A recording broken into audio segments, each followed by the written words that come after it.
représentant du Vanuatu pour qu'il introduise l'allocution du chef du gouvernement.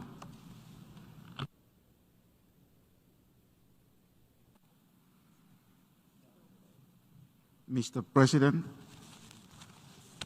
Excellencies, I have a distinct honor to introduce the Prime Minister of the Republic of Vanuatu, Honorable Bob Lofman Weibu, to present his pre-recorded message.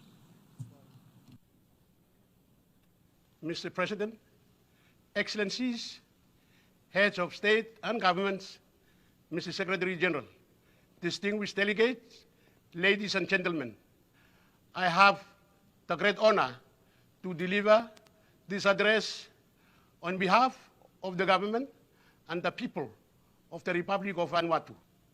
Mr. President, in the area of human rights and decolonization, as we look ahead to the future we want, we must picture a world of freedom.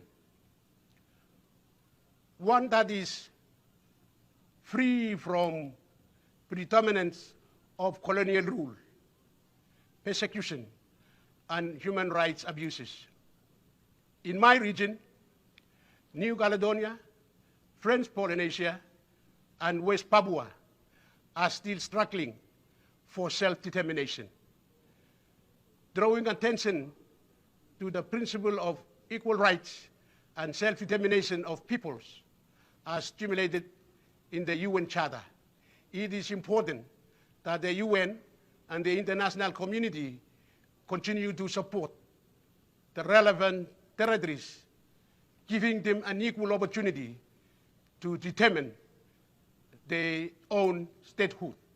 With the recent referendum results in New Caledonia, in comparison to the 2018 results, there is now a narrow margin of votes between those voting for and against independence.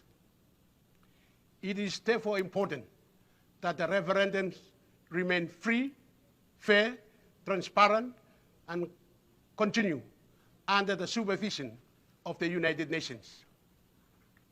It is in this connection that we continue to remind ourselves, the people of Vanuatu, of our strong cultural connection with Humanubne and Humanaying Islands, commonly referred to in English as Matthew and Hand Islands. Recognizing the incomplete process for the decolonization of Vanuatu, we hope that the UN-led process draws a clear pathway to achieve peaceful settlement of these disputed islands.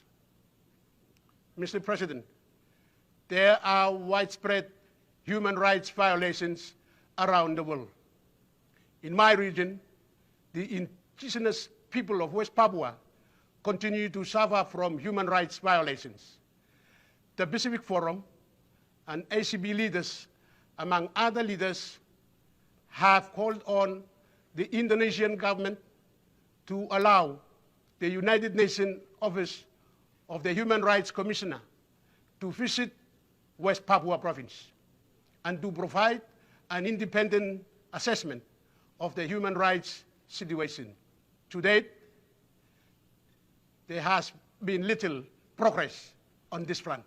I hope the international community, through appropriate UN-led process, takes a serious look at this issue and address it fairly. I thank you.